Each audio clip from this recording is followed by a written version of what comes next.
Eh bien, quelle ambiance à Janvry! J'ai hâte de vous faire découvrir le prochain village. Il se trouve en Bourgogne-Franche-Comté, au milieu des prairies herbagées, de minuscules cours d'eau et de vallons verdoyants. Me voici à Semur-en-Brionnais.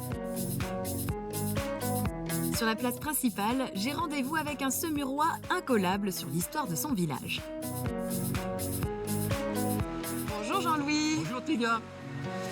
C'est très joli par chez vous. Ah ben, bienvenue à Semur. Nous sommes sur un éperon et la forme du village est assez amusante. J'aime à dire que c'est comme une comète. Parce que le corps du village est la tête et le reste du village, eh bien, c'est la queue. Si je commençais ma visite par justement le début. Eh oui, ça, c'est la logique. Donc on va y aller. Allez, on fait ça.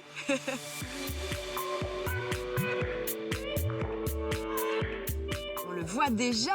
C'est ça le château de Saint-Hugues? C'est le château de Saint-Hugues, oui. Qu'est-ce qu'il est impressionnant, il est grandiose.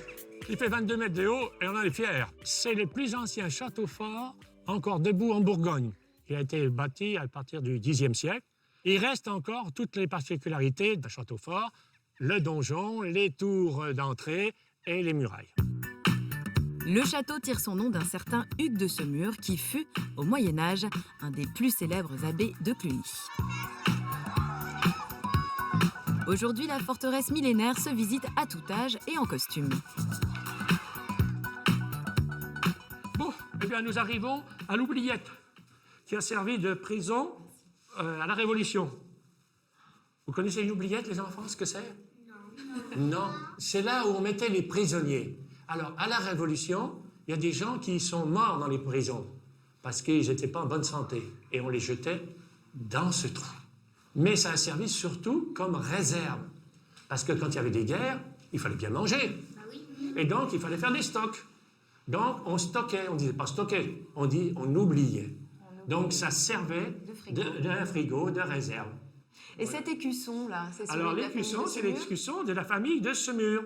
Alors, le blanc, c'est la pureté, et le rouge, c'est la force. On continue la visite? Eh bien, c'est la collégiale Saint-Hilaire, qui s'est construite entre le XIIe et XIIIe siècle. Et ce qui en fait son importance, c'est qu'elle a un clocher octogonal. En passant devant cette collégiale de style roman, prenez le temps d'admirer les détails de sculptures qui ornent les portails nord et ouest. Juste en face de la collégiale, voici le prieuré Saint-Hugues. Depuis 1994, 45 sœurs s'y sont installées. Au fil des années, elles ont tissé des liens très forts avec les Semurois. J'ai vu que c'était écrit, vous êtes des sœurs apostoliques. Apostolique, ça veut dire qu'on est apôtre et on est destiné à partir en mission, en fait. On est dans plusieurs pays du monde. Mais ici, c'est un prieuré de formation, en fait. Les sœurs sont là pour 3-4 ans. Elles se forment, elles apprennent à prier, elles apprennent aussi la vie commune, parce que c'est pas rien, la vie commune. Puis en philosophie aussi, en théologie. Voilà, Sarninia Maria qui vient des Philippines. Bonjour. Sœur Élisée. Bonjour. Tiga. Et donc, à quoi ressemble votre vie? On accueille des personnes qui viennent se ressourcer pour vivre une petite retraite spirituelle auprès de nous. Oui, puis il y a des étudiants qui viennent réviser. Là, ces jours-ci, il y a des étudiants qui Et en fait, viennent... souvent, les gens cherchent ici un climat de joie et de paix. Donc, si on est de passage à Saumur-en-Brionnais, on sait qu'on peut venir Voilà. chez vous au prieuré. Bonjour, sœur Blandine. Ah, Tiga! C'est joyeux, non? On est un peu pour tout le monde dans la compétition. Enfin, si Semur gagne, on sera content. Ça fait raison. Je cours à mon prochain rendez-vous. J'étais très heureuse de vous avoir rencontré. Merci. Au Et revoir. n'oubliez pas votre cadeau. Ah bah oui, c'est Bah, sûr. je l'aurais pas fait pour rien. Allez, Semur. Bye bye. Je quitte le cœur du village pour me rendre dans l'une des nombreuses prairies qui bordent Semur. C'est ici qu'est née la race charolaise, une vache qui a la particularité de ne manger que de l'herbe. Bonjour Tia. Bonjour, Tia. Bonjour Franck et bonjour Guy. Bonjour. Le papa et votre fils. C'est ça. Comment ça se passe? Est-ce que je peux vous accompagner? Alors on va essayer d'aller chercher les génisses qui sont dans le bas de la vallée pour les faire venir pâturer ici. On va vous apprendre à appeler les bovins. Viens, viens. Viens, viens. Viens, viens. Viens, viens, Viens, viens. viens, viens. Une jolie fleur dans Viens, une viens. peau de vache. Alors, des fois, c'est viens ma gamine, viens ma grosse, viens. Voilà. On n'a pas de terme particulier, mais c'est l'intonation. Lui qui vous mène par le bout du cœur. Le ciel avait pourvu. Allez, hop là. Bien joué, Franck.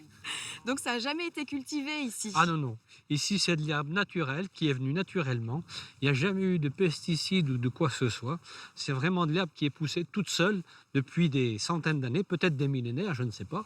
Et c'est à partir de ce moment-là, quand les animaux mangent de l'herbe de qualité, que, au cours de l'engraissement, la viande devient persillée, c'est-à-dire que le gras rentre dans le muscle.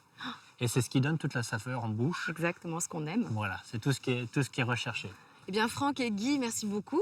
Je retourne tout en haut dans le village. À bientôt, Théo. Salut les filles, à bientôt dans mon assiette.